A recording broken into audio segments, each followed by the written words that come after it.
नागरिक र राज्यबीच सद्भावको बलियो पुल बन्न सांसदहरूलाई प्रधानमन्त्री शाहको आग्रह। मधेसी दलका नेताहरूसँगको छलफलमा प्रधानमन्त्रीले दिए धर्मनिरपेक्षता र संघीयताबारे प्रष्टीकरण। वीरगञ्ज घटनामा मृत्यु भएकाको पोस्टमार्टम पछि अन्त्येष्टि गरियो। गृहमन्त्री पुग्नु अघि सिराहाका मृतक गणेश यादवको घर नजिक तनाव कसरी भयो हेर्नुहोस् आजको समाचारमा। सिराहामा ज्यान गुमाएका गणेशको परिवारलाई 10 लाख दिने औरही गाउँपालिकाको निर्णय। बजारमा खाना पकाउने ग्यासको अभाव भन्दै लाइनमा देखिए उपभोक्ता। तराई मधेस घटनाबारे उच्च स्तरीय छानबिन आयोग गठन गर्न नेकपाको माग। राष्ट्रपति पौडेलले गरे पूर्व राष्ट्रपति यादव र पूर्व उपराष्ट्रपति झासँग छलफल। पूर्वबहादुर गुरुङ जो हिमालमै हुर्किए र हिमालमै अस्ताए।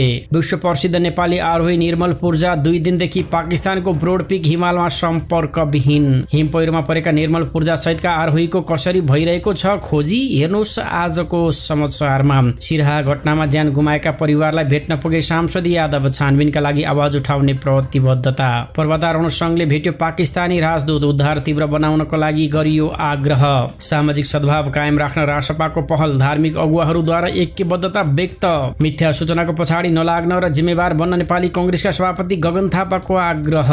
विस्थापित विद्यार्थीको पठन पाठन र व्यवस्थापनमा सरकार गम्भीर भएको शिक्षा मन्त्री पोखरेलको भनाई। उच्च शिक्षामा राजनैतिक हस्तक्षेप अन्त्य गरी योग्यता प्रणाली लागू गरिएको शिक्षा मन्त्री पोखरेलको दाबी। सामाजिक सद्भाव र राष्ट्रिय एकता कायम राख्न राष्ट्रिय सभा अध्यक्ष दाहालको अपील। मधेसमा उत्पन्न साम्प्रदायिक तनावको छानबिनका लागि उच्च स्तरीय आयोग गठन गर्न सांसद खालिदको माग।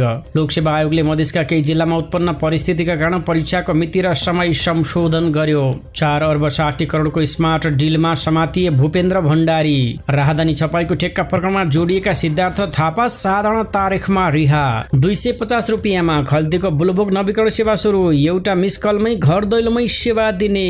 तराई मधेस घटनाको निष्पक्ष छानबिन र दीर्घकालीन समाधान खोज्न राष्ट्रिय प्रजातन्त्र पार्टीको माग। गण्डकी प्रदेशका प्रदेश प्रमुखको दाबी सांसदहरूले गरे खारेज। गाँजा विधेयक जस्ताको तस्तै पारित। सुनसरी घटना र मधेसको तनावलाई लिएर राष्ट्रिय सभामा सरकारको भयो चर्को आलोचना। अब रासपा नेपालको राजनीतिमा लामो समयको चुनौती नभएको एमाले महासचिव पोखरेलको भनाई। एमालेमाथि लगाइएका आरोप प्रमाणित गर्न दिए चुनौती। अदालती रिपोर्टिङ विशिष्टीकृत र व्यावसायिक हुनुपर्ने न्यायाधीश फुयालको भनाई। अदालती बिट हेर्ने पत्रकारका लागि न्यूनतम कानुनी योग्यता आवश्यक भएको नेपाल बारका अध्यक्ष मिश्रको भनाई। सरकार र लघुवित्त पीडितबीच 5 बुँदे सहमति। आन्दोलनका सबै कार्यक्रमहरू फिर्ता।